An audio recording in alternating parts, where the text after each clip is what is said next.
পরম শ্রদ্ধাভাজন মুরব্বীবৃন্দ এবং প্রিয় যুবক ভাইয়েরা, কিছুদিন পূর্বেই রমাদানুল কারীম আমরা শুরু করেছিলাম। রমাদানের পূর্ব মুহূর্তে আমাদের সবার মাঝে এক ধরনের উদ্দীপনা এবং আগ্রহ দেখা গিয়েছিল যে এই রমজানে আমরা অন্যান্য রমাদানের বিপরীতে বেশি বেশি ইবাদত করব। অনেক কিছু প্ল্যান হাতে নিয়েছিলাম। বেশি বেশি কোরআনুল কারীম পড়ব, তাহাজ্জুদ পড়ব, গুনাহ থেকে বেঁচে থাকব, মানুষের সাথে ভালো আচরণ করব এবং রমাদানটাকে কিভাবে আরো প্রোডাক্টিভ করা যায় এই ব্যাপারে আমরা চিন্তা করেছিলাম এবং প্ল্যান করেছিলাম।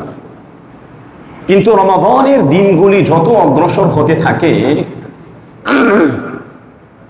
যেভাবে প্ল্যান করেছিলাম সেভাবে প্ল্যানগুলি আর বাস্তবায়িত করা সম্ভব হয়ে ওঠে না, কিংবা যে আগ্রহ এবং উদ্দীপনার সাথে রমাদানটাকে শুরু করেছিলাম সে আগ্রহ এবং উদ্দীপনার মধ্যে অনেকটাই ভাটা পড়ে গেছে।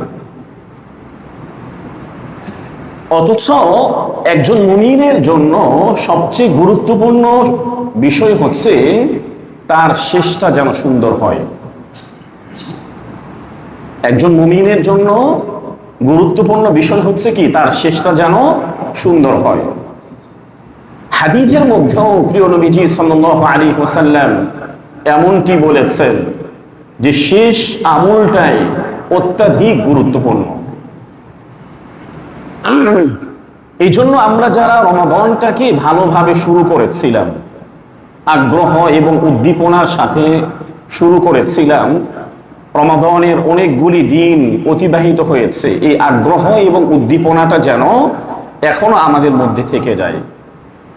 স্পেশালি রমাদানের শেষ দশক অত্যাধিক গুরুত্বপূর্ণ সময়। নবীজি সাল্লাল্লাহু আলাইহি ওয়াসাল্লাম নিজে রমাদানের শেষ দশকে তিনি আরো বেশি মনোযোগী হতেন। তিনি নিজে রাত্র জাগতেন এবং পরিবারকে জাগিয়ে দিতেন। এই জন্য আমাদেরও উচিত আর কয়েকটি দিন পরই যে রমাদানের শেষ দশক আসবে, এখন থেকেই আমরা প্ল্যান করব যে রমাদানের শেষ দশকটা যেন কোনোভাবে আমাদের থেকে ছুটে না যায়, কোনো সময় যেন নষ্ট না হয়, কোনো আমল যেন আমি না ছাড়ি। এটা এখন থেকে আমরা বাস্তবায়ন করার চেষ্টা করব ইনশাআল্লাহ। দেখেন, রমাদান কিন্তু এখনো শেষ হয়নি, এখনো অনেকগুলি মূল্যবান রাত আছে। আমরা যারা এখানে উপস্থিত আছি অনেকেরই এমন হতে পারে যে এই রমাদানটাই হচ্ছে আমাদের জীবনের শেষ রমাদান হতে পারে। আগামী বছর আমাদের মধ্য থেকে অনেককেই আমরা পাবো না, আমি নিজেও না থাকতে পারি। আল্লাহ তাআলা কাকে কখন নিয়ে যাবে কেউই কখনো কোনোদিন বলতে পারেনি, আগামীতেও বলতে পারবে না। আসার একটা সিরিয়াল আছে, কিন্তু যাওয়ার কোনো ধরনের কোনো সিরিয়াল নাই। এই জন্য প্রিয় ভাইয়েরা, রমাদানের যে আর কয়েকটি দিন আছে এগুলিকে আরো প্রোডাক্টিভ ভাবে কিভাবে কাজে লাগাতে পারি এই চেষ্টাটুকু আমাদের করা দরকার। রমজান মাসে আমরা রোজা আছি, পাশাপাশি গুনাহের যে কাজগুলি আছে এই কাজগুলো আমি করছি। রমজানুল কারীমের মধ্যে আমরা রোজা আছি, টিভিতে যে সিরিয়ালগুলি হচ্ছে এই সিরিয়ালগুলি দেখছি, নাটক দেখছি, সিনেমা দেখছি, ফেসবুকের যে রিলস আছে, টিকটকের যে ভিডিওগুলি আছে এগুলি দেখছি। তাহলে আপনি চিন্তা করেন তো এই রোজার মূল্যটা আল্লাহ তাআলার কাছে কি হতে পারে। রোজা আছি, মানুষের সাথে চিটও করছি, মানুষদেরকে ধোঁকা দিচ্ছি, অন্যের হক নষ্ট করছি, অন্যকে গালিগালাজ করছি, পরিবারের মধ্যে যে সকল সদস্যরা আছে তাদেরকে প্রতিনিয়ত কষ্ট দিচ্ছি। তাহলে এই রমজান মাসের মূল্যটা আল্লাহ তাআলার কাছে কি হতে পারে। এই জন্য প্রিয় নবীজি সাল্লাল্লাহু আলাইহি ওয়াসাল্লামের অন্যতম একটা হাদিস আছে, যেটি সুনানু ইবনু মাজার 1690 নম্বরের মধ্যে উল্লেখ করা হয়েছে। قال رسول الله صلى الله عليه وسلم رب صائم ليس له من صيامه إلا الجوع ورب قائم ليس له من قيامه إلا السحر। প্রিয় নবীজি সাল্লাল্লাহু আলাইহি ওয়াসাল্লাম বলেছেন, এমন অনেক রোজাদার ব্যক্তিরা আছেন যারা রোজা রাখার পরে তাদের যে ক্ষুধার কষ্টটা আছে, এই কষ্টটা ছাড়া আর আল্লাহ তাআলার কাছে আর কোনো ধরনের কোনো মূল্য কিংবা সওয়াব পায় না। অনেক রোজাদার ব্যক্তি এমন আছেন যে রোজা রাখা অবস্থায় যে ক্ষুধার কষ্টটা আছে, এই কষ্টটা আমরা অনুভব করি, কিন্তু যে সওয়াবটুকু আল্লাহ তাআলার কাছে আমরা প্রত্যাশা রাখি, বিভিন্ন গুনাহের কারণে এই সওয়াবটুকু থেকে আমরা বঞ্চিত হচ্ছি। এই হাদিসের পরের অংশে প্রিয় নবীজি আরো বলেছেন, রাত্রিতে দণ্ডায়মান অনেক ব্যক্তি আছেন যারা প্রতিনিয়ত সলাতুত তাহাজ্জুদ আদায় করছেন, সলাতুত তারাবিহ আদায় করছেন। তারাবির নামাজ আদায় করতে গিয়ে অনেক কষ্ট হচ্ছে, এই কষ্টের বিনিময়ে আল্লাহ তাআলার কাছে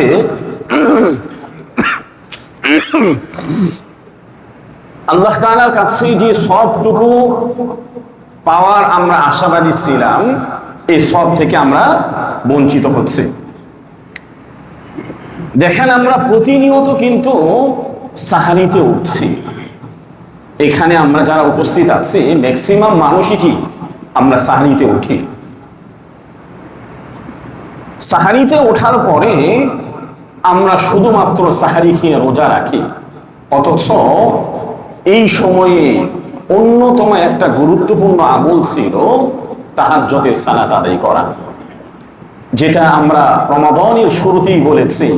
রমাদানটাকে প্রোডাক্টিভ করার জন্য যে সকল আমলগুলি আমাদের করা দরকার, এর মধ্য থেকে অন্যতম একটা আমল হচ্ছে তাহাজ্জুদের সালাত আদায় করা। এবং এই রমাদানের মধ্যে তাহাজ্জুদের সালাত আদায় করাটা হচ্ছে সুবর্ণ একটা সুযোগ। আমরা প্রতিনিয়ত উঠছি, 2 রাকাত সলাতুত তাহাজ্জুদ আদায় করতে 2 থেকে 3 মিনিট কিংবা 4 মিনিট সময় লাগে, অথচ আমাদের অনেক ভাইদেরকে যদি জিজ্ঞাসা করা হয়, দেখা যাবে যে তাহাজ্জুদ নামাজ পড়ার সুযোগ হয়ে ওঠে না। আমরা প্রত্যেকেই মনে করি এটা আমাদের জন্য কষ্টকর বিষয় কিনা বলেন, অথচ রাসূলুল্লাহ সাল্লাল্লাহু আলাইহি ওয়াসাল্লামের সময় থেকে নিয়ে সাহাবায়ে কেরাম, তাবেঈগণ এবং তাবেঈগণ, আইম্মায়ে মুজাহিদিন এবং কিয়ামত পর্যন্ত যত ওলি আসবে, কেউই তাহাজ্জুদ নামাজ আদায় করা ছাড়া ওলি হতে পারবে না। তাহাজ্জুদের নামাজ আদায় করা ছাড়া কি হতে পারবে না?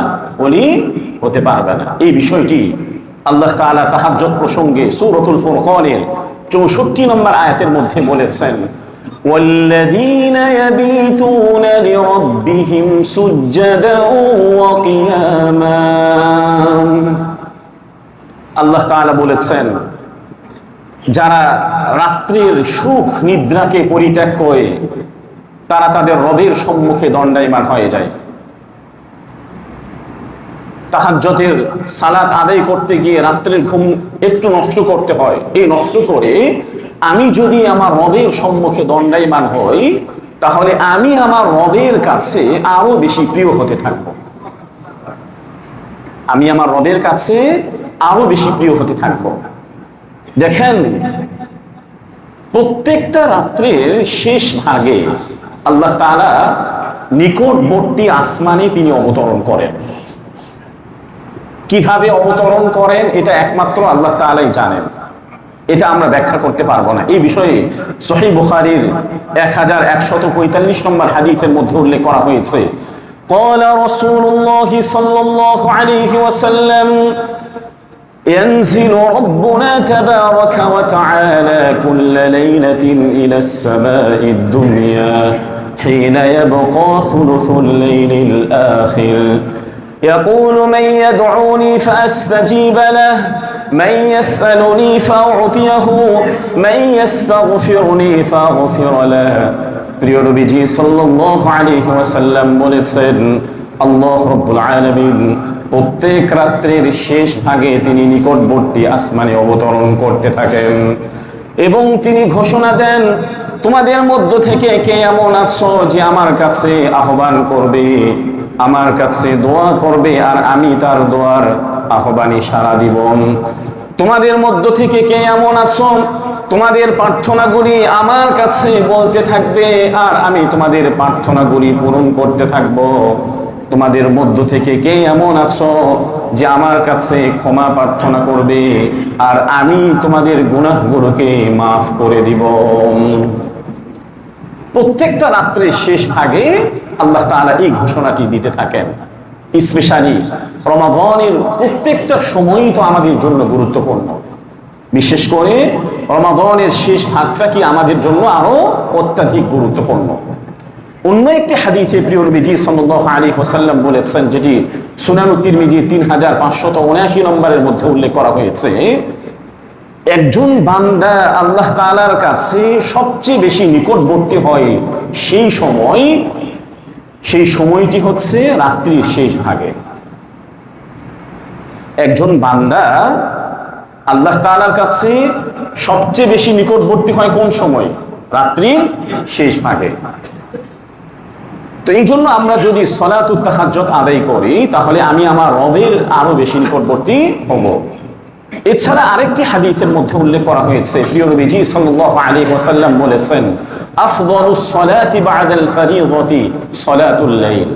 ফরজ নামাজের পরে সর্বোত্তম নামাজ হচ্ছে তাহাজ্জুদের নামাজ। ফরজ নামাজের পরে সর্বোত্তম নামাজের নাম কি বলেন? তাহাজ্জুদের নামাজ। অন্য আরেকটি হাদিসের মধ্যে এসেছে, যেটি সুনান তিরমিজি 2485 নম্বরের মধ্যে উল্লেখ করা হয়েছে, قال رسول الله صلى الله عليه وسلم يا أيها الناس أفشوا السلام وأطعموا الطعام وصلوا بالليل والناس نيام تدخلوا الجنة بسلام। প্রিয় নবীজি সাল্লাল্লাহু আলাইহি ওয়াসাল্লাম বলেছেন, হে মানব সকল, তোমরা যদি নিরাপদে জান্নাতে প্রবেশ করতে চাও, কোনো ধরনের কোনো ভয় এবং শঙ্কা ছাড়াই যদি জান্নাতে প্রবেশ করতে চাও, তাহলে এই কয়েকটি কাজ করো। এর মধ্য থেকে অন্যতম একটি কাজ হচ্ছে তোমরা সালামের প্রচার এবং প্রসার বেশি বেশি করতে থাকো। এরপর প্রিয় নবীজি সাল্লাল্লাহু আলাইহি ওয়াসাল্লাম আরো বলেছেন, আতইমুত তাআম, তোমাদের সামর্থ্য অনুযায়ী তোমরা মানুষদেরকে খাবার প্রদান করো। যার যতটুকু সামর্থ্য আছে সে ওই সামর্থ্য দিয়ে মানুষদেরকে খাবার প্রদান করবে। এটা ইফতারের মাধ্যমে হতে পারে, অথবা যাকাত প্রদানের মাধ্যমেও হতে পারে, অথবা অন্যান্য দান সদকার মাধ্যমেও হতে পারে। এর বিপরীতে কোনো ব্যক্তির যদি সামর্থ্য না থাকে, তাহলে তার যদি এক ঢোক পানি পানের যদি সামর্থ্য থাকে, তাহলে এই কাজটিও যদি করে, আল্লাহ রাব্বুল আলামিন তাকে নিরাপদে জান্নাতে প্রবেশ করাবেন। চতুর্থ নম্বরে প্রিয় নবীজি সাল্লাল্লাহু আলাইহি ওয়াসাল্লাম বলেছেন, তোমরা যদি নিরাপদে জান্নাতে প্রবেশ করতে চাও, তাহলে যে সময়ে মানুষরা ঘুমিয়ে থাকে, পরিবারের অন্যান্য সদস্যরা ঘুমিয়ে থাকে, সকল মানুষরা ঘুমিয়ে থাকে, এই সময়ে যদি তোমরা নামাজ আদায় করো, আল্লাহ তাআলার সম্মুখে দণ্ডায়মান হও, তাহলে আল্লাহ রাব্বুল আলামিন তোমাদের এই আমলগুলির কারণে তোমাদেরকে নিরাপদে জান্নাত দিয়ে দিবেন। তাহলে এই হাদিসের মধ্যে কয়েকটি কথা উল্লেখ করেছেন প্রিয় নবীজি সাল্লাল্লাহু আলাইহি ওয়াসাল্লাম। এর মধ্য থেকে অন্যতম হচ্ছে সালামের বেশি বেশি প্রচার এবং প্রসার করা। 2 নম্বর হচ্ছে মানুষদেরকে খাবার খাওয়ানো। 3 নম্বর হচ্ছে রাত্রির বেলা নামাজ আদায় করা। দেখেন, আমরা রমাদানের শুরুতে বলেছিলাম, রমাদানটাকে প্রোডাক্টিভ করার জন্য কোরআনুল কারীমের তিলাওয়াত আমাদের বেশি বেশি করতে হবে। রমাদানটাকে প্রোডাক্টিভ করার জন্য আমাদের কি করতে হবে? কোরআনুল কারীমের তিলাওয়াত করতে হবে। প্রিয় নবীজি বলেছেন, আস-সিয়াম ওয়াল কুরআন ইয়াশফাআনি লিল আবদি ইয়াউমাল কিয়ামাহ। রমজান মাসের রোজা এবং কোরআনুল কারীম একজন বান্দাকে কিয়ামতের দিন সুপারিশ করে জান্নাতে নিয়ে যাবে। রমজান মাসের রোজা এবং কোরআনুল কারীম মানুষদেরকে সুপারিশ করে জান্নাতে নিয়ে যাবে। আমরা রমাদান মাসের রোজা রাখছি, কষ্ট হলেও রোজা রাখছি, যদিও এই বছর রোজা রাখতে একটু কষ্ট কম হচ্ছে, কিন্তু প্রিয় ভাইয়ারা, রমাদানটাকে আরেকটু সুন্দর করতে গিয়ে আমরা যদি কোরআনুল কারীমের তিলাওয়াত করতাম, তাহলে আমাদের রমাদানটা আরো বেশি সুন্দর হতো। যে মাসে আল্লাহ তাআলা কোরআনুল কারীমকে অবতীর্ণ করেছেন, কোরআনুল কারীম অবতীর্ণের কারণে রমাদান মাসটাও সম্মানিত হয়েছে।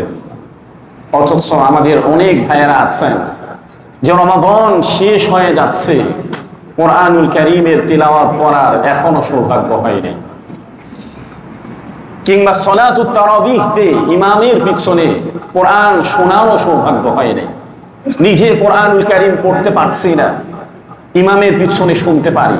কিংবা আপনি অফিসে যাচ্ছেন কিংবা কাজে যাচ্ছেন, হেডফোন লাগিয়ে আপনি কোরআনুল কারীমের তেলাওয়াত শুনতে পারেন। এই সুবর্ণ সুযোগগুলি আমরা মিস করছি। অনেকের বাসায় কোরআনুল কারীম আছে, হয়তো দেখা যাচ্ছে ময়লা হয়ে গিয়েছে, কোরআনুল কারীমটা একটু নামিয়ে যে ময়লাগুলি পরিষ্কার করব, এই সুযোগটাও হয়ে ওঠে না। এই জন্য প্রিয় ভাইয়েরা, রমাদান এখনো শেষ হয়ে যায় নাই। রমাদানের যে বাকি সময়গুলি আছে, এই সময়গুলিতে প্রত্যেক দিন এক পৃষ্ঠা হলেও নিজে কোরআনুল কারীমের তেলাওয়াত করার চেষ্টা করব ইনশাআল্লাহ। রমাদান মাসের সবচেয়ে গুরুত্বপূর্ণ সময় হচ্ছে রমাদানের শেষ দশক। সবচেয়ে গুরুত্বপূর্ণ সময় কি বলেন? রমাদানের শেষ দশক। কারণ এই দশকে লাইলাতুল কদরের মতো গুরুত্বপূর্ণ একটি রাত আছে। এই ব্যাপারে হযরত আবু হুরায়রা রাদিয়াল্লাহু তাআলা আনহু থেকে বর্ণিত সহিহ বুখারীর 1901 নম্বরের মধ্যে উল্লেখ করা হয়েছে, প্রিয় নবীজি বলেছেন, মান কামা লাইলাতাল কদরি ঈমানান ওয়া ইহতিসাবান গুফিরা লাহু মা তাকদ্দামা মিন যানবি। যে ব্যক্তি ঈমান এবং সওয়াবের আশা করে কদরের রাত্রিতে ইবাদত করবে, আল্লাহ রাব্বুল আলামিন তার পিছনের গুনাহগুলোকে মাফ করে দিবেন। তবে শর্ত হচ্ছে আমার ঈমান আছে এবং আমি সওয়াবের আশা করছি। তাহলে আমি যদি এই রাত্রিগুলোতে ইবাদত করি, তাহলে আল্লাহ তাআলা আমার পিছনের সকল গুনাহগুলোকে মাফ করে দিবেন। প্রিয় নবীজি সাল্লাল্লাহু আলাইহি ওয়াসাল্লাম লাইলাতুল কদর অন্বেষণ করার জন্য আমাদেরকে তিনি নির্দেশনা দিয়েছেন। সেটি হচ্ছে রমাদানের যে শেষ দশক আছে, এই শেষ দশকের যে বেজর রাত্রগুলি আছে, এই বেজর রাত্রগুলিতে তিনি লাইলাতুল কদর অন্বেষণের জন্য আমাদেরকে নির্দেশনা দিয়েছেন। প্রিয় নবীজি বলেছেন, ক্বালা রাসূলুল্লাহ সাল্লাল্লাহু আলাইহি ওয়াসাল্লাম তাহাররু লাইলাতাল কদরি ফিল উতরি মিনাল আশরিল আওয়াখির মিন রমাদান। প্রিয় নবীজি সাল্লাল্লাহু আলাইহি ওয়াসাল্লাম বলেছেন, তোমরা রমাদান মাসের শেষ দশকের যে বেজর রাত্রগুলি আছে, সেই বেজর রাত্রগুলোতে লাইলাতুল কদর অন্বেষণ করো। এরপর প্রিয় নবীজি সাল্লাল্লাহু আলাইহি ওয়াসাল্লাম আরো বলেছেন, শেষ দশকে তিনি নিজে রাত্রিতে জাগ্রত হতেন, নিজে বেশি বেশি ইবাদত করতেন, পাশাপাশি তার পরিবারের যে সকল সদস্যরা আছে তাদেরকেও তিনি জাগিয়ে দিতেন। এই ব্যাপারে সহিহ মুসলিমের 1174 নম্বর হাদিসের মধ্যে উল্লেখ করা হয়েছে, কানা রাসূলুল্লাহ সাল্লাল্লাহু আলাইহি ওয়াসাল্লাম ইযা দাখালাল আশরু আহইয়াল লাইলা ওয়া আইকাযা আহলা ওয়া জাদ্দা ওয়া শাদ্দাল মি'সার। প্রিয় নবীজি সাল্লাল্লাহু আলাইহি ওয়াসাল্লাম যখনই শেষ দশক তার কাছে উপস্থিত হতেন, তিনি নিজে রাত্রিতে আরো বেশি জাগ্রত হতেন এবং নিজের পরিবারকে জাগ্রত করিয়ে দিতেন এবং কোমরের মধ্যে তিনি রশি বেঁধে নিতেন এবং আরো শক্তভাবে তিনি ইবাদতের মধ্যে ঝাঁপিয়ে পড়তেন। নবীজি নিজে জাগ্রত হতেন এবং পরিবারের সদস্যদেরকে তিনি জাগিয়ে দিতেন। আর মাত্র কয়েকটি দিন পরে শেষ দশকের যে বেজর রাত্রগুলি আছে, এগুলি শুরু হতে যাচ্ছে। এই জন্য প্রিয় ভাইয়েরা, শেষ দশককে আমরা আরো কিভাবে সুন্দরভাবে বাস্তবায়িত করতে পারি, এই জন্য এখন থেকে আমরা চেষ্টা করতে থাকবো ইনশাআল্লাহ। শেষ দশকের আরেকটি গুরুত্বপূর্ণ আমল হচ্ছে ইতিকাফের মধ্যে বসা। ইতিকাফ এমন একটি গুরুত্বপূর্ণ আমল, একজন বান্দা যদি আল্লাহ তাআলার নৈকট্যশীল হতে চায়, নৈকট্য লাভ করতে চায়, সে যেন ইতিকাফের মধ্যে অবস্থান করে, সে যেন ইতিকাফের মধ্যে থাকে। ইতিকাফ এর মধ্যে একজন বান্দা আল্লাহ তাআলার কিভাবে বেশি নৈকট্য লাভ করে দেখেন। একজন বান্দা পুরো 10টি দিন তার দুনিয়ার যাবতীয় ব্যস্ততা থেকে সে বিরত থেকে, পরিবারকে বিসর্জন দিয়ে, ব্যবসা বাণিজ্যকে পরিত্যাগ করে, আরো অন্যান্য যে ব্যস্ততাগুলি ছিল সব কিছুকে বিসর্জন দিয়ে সে মসজিদের মধ্যে অবস্থান করে এবং আল্লাহ তাআলার যে জিকির আছে, আজকার আছে, তাসবিহ আছে, তাহলিলের মধ্যে সে লিপ্ত হতে থাকে। এই জন্য ইতিকাফের এই সময়টা হচ্ছে আল্লাহ তাআলার নৈকট্য লাভের সময়। ইতিকাফের সময়টা হচ্ছে কি? আল্লাহ তাআলার নৈকট্য লাভের সময়। ইতিকাফ এটি অনেক প্রাচীন একটি বিধান, অনেক পুরাতন একটি বিষয়। কোরআনুল কারীমের মধ্যে এই ব্যাপারে সূরাতুল বাকারার 125 নম্বর আয়াতের মধ্যে আল্লাহ তাআলা বলেছেন, وعهدنا إلى إبراهيم وإسماعيل أن طهرا بيتي للطائفين والعاكفين والركع السجود।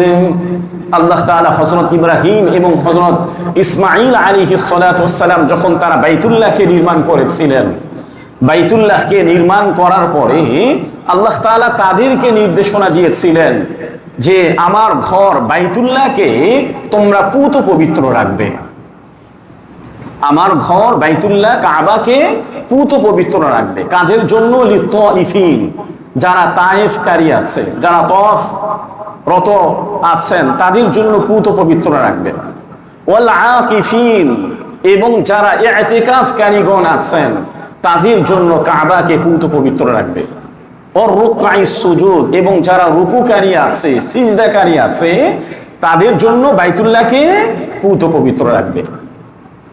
দেখেন, মসজিদকে পরিষ্কার পরিচ্ছন্নতার নির্দেশ দিচ্ছেন আল্লাহ তাআলা কাদেরকে?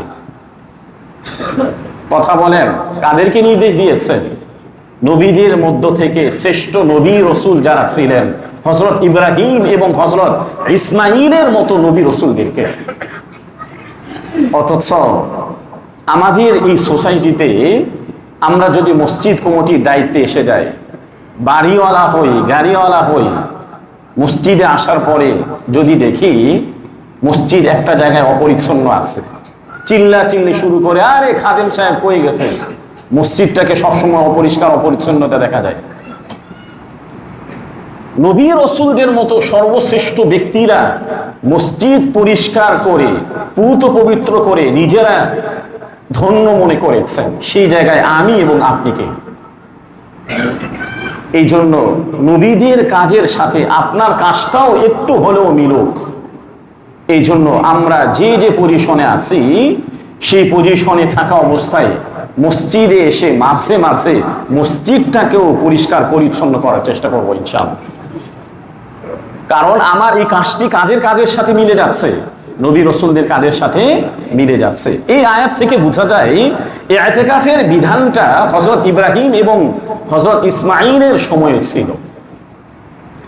ইতিকাফের বিধানটা হযরত ইব্রাহিম এবং ইসমাঈলের সময় ছিল। অন্য আরেকটি হাদিসের মধ্যে এসেছে, যেটি সহিহ বুখারীর 2023 নম্বরের মধ্যে উল্লেখ করা হয়েছে, হযরত উমর ইবনুল খাত্তাব রাদিয়াল্লাহু তাআলা আনহু, তিনি জাহিলি যুগে এখনো ইসলাম গ্রহণ করেন নাই, তিনি বাইতুল্লাহতে ইতিকাফ করার জন্য মান্নত করেছিলেন। কাবা ঘরে ইতিকাফ করার জন্য তিনি মান্নত করেছিলেন। তিনি যখন ইসলাম গ্রহণ করেন, প্রিয় নবীজি সাল্লাল্লাহু আলাইহি ওয়াসাল্লামকে জিজ্ঞাসা করলেন, ইয়া রাসূলুল্লাহ, জাহিলি যুগে আমি বাইতুল্লাহতে ইতিকাফ করার জন্য মান্নত করেছিলাম। প্রিয় নবীজি তাকে ইসলাম গ্রহণের পরে নির্দেশ দিলেন যে এখন তুমি তোমার মান্নতটাকে পূরণ করো। তাহলে জাহিলি যুগেও কি ছিল? ইতিকাফের বিধান ছিল। এখন আসুন ইতিকাফের ডেফিনেশন, পরিচয় এবং প্রকার কি। ইতিকাফ এটি আরবি শব্দ যার অর্থ হলো অবস্থান করা। ইতিকাফ এটি আরবি শব্দ, এর অর্থ কি বলেন? অবস্থান করা। ইতিকাফের পরিভাষায় যদি আমরা ইতিকাফ বলি, আল্লাহ তাআলার ইবাদতের উদ্দেশ্যে দুনিয়ার সমস্ত ব্যস্ততাকে গুটিয়ে এমন মসজিদে অবস্থান করা যেখানে জামাতের সাথে 5 ওয়াক্ত সালাত আদায় করা হয়। এখন আসুন, ইতিকাফ মূলত 3 প্রকার। ইতিকাফ কয় প্রকার? 3 প্রকার। 1 নম্বর ইতিকাফ হচ্ছে সুন্নত ইতিকাফ, যেটি রমাদানুল কারীমের মধ্যে শেষ দশকের 21 তারিখের রাত্র থেকে নিয়ে ঈদের চাঁদ দেখা পর্যন্ত যে আমরা মসজিদে ইতিকাফ করি, এটাকে বলা হয় সুন্নত ইতিকাফ। অনেকে এটাকে মোটামুটি অনেকটাই গুরুত্ব দিয়েছেন যে সমাজের মধ্যে কোনো ব্যক্তি যদি ইতিকাফের মধ্যে না থাকে তাহলে এই গুনাহের ভাগটা পুরো সমাজের লোকের মধ্যে এটা পতিত হবে। একজনও যদি ইতিকাফ থাকে তাহলে পুরো সমাজের পক্ষ থেকে এটা আদায় হয়ে যাবে। নবীজি সাল্লাল্লাহু আলাইহি ওয়াসাল্লাম রমাদান মাসের প্রত্যেকটা বছর তিনি শেষ দশকে ইতিকাফ করতেন। 1 বছর তিনি ইতিকাফ করতে পারেন নাই, যার কারণে তিনি পরবর্তী বছর 20 দিন ইতিকাফ করেছিলেন। কাজা আদায় করতে গিয়ে কি করেছেন? 20 দিন ইতিকাফ করেছেন। ওয়াজিব ইতিকাফ, এটা হচ্ছে 2 নম্বর প্রকার। ওয়াজিব ইতিকাফ বলতে মান্যতকৃত ইতিকাফ, অথবা আপনি ইতিকাফে ছিলেন, কোনো কারণে ইতিকাফ আপনাকে ভঙ্গ করতে হয়েছে, পরবর্তীতে এটা কি করতে হবে? কাজা আদায় করতে হবে। আরেকটা ইতিকাফ হচ্ছে নফল ইতিকাফ। নফল ইতিকাফ কাকে বলা হয়? আমরা যখনই মসজিদের মধ্যে প্রবেশ করব, মসজিদে প্রবেশ করার সঙ্গে সঙ্গে আমরা ইতিকাফের নিয়ত করব। মসজিদে প্রবেশ করার সঙ্গে সঙ্গে আমরা কি করব? ইনশাআল্লাহ ইতিকাফের নিয়ত করব। তাহলে এটাকে বলা হবে নফল ইতিকাফ। আমরা মসজিদে প্রবেশ করার সঙ্গে সঙ্গে যদি ইতিকাফের নিয়ত করি তাহলে ইতিকাফের যে সওয়াব আছে আল্লাহ তাআলা আমাদের আমলনামায় এই সওয়াবটি দান করবেন। এই জন্য যদি সুন্নত ইতিকাফ না থাকার কোনো ধরনের কোনো সুযোগ না হয়ে ওঠে তাহলে অন্তত পক্ষে যখনই আমরা মসজিদে প্রবেশ করব অবশ্যই আমরা কি করব? ইনশাআল্লাহ নফল ইতিকাফে নিয়ত করব। এর পরে আরেকটি বিষয় হচ্ছে সাদকাতুল ফিতর। সাদকাতুল ফিতরটা এই জুমাতে আলোচনা করাটা আমি ভালো মনে করছি। দেখেন, আমরা যে রোজা রাখছি, রোজা রাখতে গিয়ে আমাদের প্রতিনিয়ত কিছু ভুল হচ্ছে, কিছু ত্রুটি হচ্ছে, কিছু গুনাহের কাজ হচ্ছে। নবীজি সাল্লাল্লাহু আলাইহি ওয়াসাল্লাম এই গুনাহগুলোকে মোচন করার জন্য, গুনাহটাকে দূর করার জন্য সাদকাতুল ফিতরের বিধান তিনি আমাদের উপরে দিয়েছেন। সাদকাতুল ফিতরের বিধান তিনি আমাদের উপরে দিয়েছেন। সাদকাতুল ফিতর একজন মুসলিমের জন্য ইসলামিক ফাউন্ডেশন থেকে এই বছর যেটা সর্বনিম্ন নির্ধারণ করা হয়েছে সেটা কত টাকা? সর্বোচ্চ কত? সর্বোচ্চ কত? 2805 টাকা। এটা মনে রাখবেন। সর্বনিম্নটা একেবারে মাথা থেকে ভুলে যাবেন। সর্বনিম্নটা কি? মস্তিষ্ক থেকে যেন আপনি ভুলে যান এই চেষ্টাটা করবে যে সর্বনিম্ন কত, এটা আমার মনেই নাই। সাহাবাই কেরাম রাদিয়াল্লাহু তাআলা আনহুম তারা যে ধরনের অ্যাবিলিটি তাদের কাছে ছিল, যেমন সামর্থ্য তাদের কাছে ছিল, সে অনুযায়ী তারা সাদকাতুল ফিতর আদায় করতেন। আমাদের সমাজের মধ্যে একজন রিকশা চালক, একজন দিন মজুরি, একেবারে অসহায়, হতদরিদ্র, গরিব, মিসকিন, তারা হচ্ছেন সর্বনিম্ন সাদকাতুল ফিতর 110 টাকা দেন। আর আমাদের এই সোসাইটিতে, আমাদের এই সমাজের মধ্যে বাড়িওয়ালারাও, গাড়িওয়ালারাও, যারা প্লটের মালিক আছেন তারাও চিন্তা করেন যে সর্বনিম্নটা দিবেন। একটা মাসআলা স্পষ্ট মনে রাখবেন, আপনি যদি বাড়িওয়ালা হয়ে থাকেন, গাড়িওয়ালা হয়ে থাকেন, আপনার একটু অ্যাবিলিটি আছে, আপনি যাকাত দিচ্ছেন, আপনি যদি সাদকাতুল ফিতরের সর্বনিম্নটা আদায় করেন তাহলে এই সাদকাতুল ফিতর যথাযথ আদায় হবে। একেবারে লাউড অ্যান্ড ক্লিয়ার কথা। এই জন্য আপনার যতটুকু অ্যাবিলিটি আছে এই অ্যাবিলিটি অনুযায়ী আপনি কি করবেন? ইনশাআল্লাহ সদকাতুল ফিতির আদায় করার চেষ্টা করবেন। আল্লাহ তাআলা আমাদের সবাইকে রমাদানের যে বাকি সময়গুলি আছে, আমরা রমাদানটাকে যেভাবে শুরু করেছিলাম কোরআনুল কারীমের তিলাওয়াতের মাধ্যমে, তাহাজ্জুদের সালাত আদায়ের মাধ্যমে, রমাদানের বাকি সময়টা আমরা এগুলো ধারাবাহিকতা রাখার চেষ্টা করব ইনশাআল্লাহ। এবং প্রিয় নবীজি সাল্লাল্লাহু আলাইহি ওয়াসাল্লাম রমাদানের এই সময়ের মধ্যে যে বিষয়গুলো থেকে আমাদেরকে নিষেধ করেছেন, বিশেষ করে মানুষদের সাথে চিট করা, অন্যকে ধোঁকা দেওয়া, অন্যের অধিকার নষ্ট করা, মিথ্যা বলা, গীবত করা, এই ধরনের যত ধরনের পাপ আছে সব ধরনের পাপ কাজগুলো থেকে আমাদের সবাইকে বিরত থাকার তৌফিক দান করেন।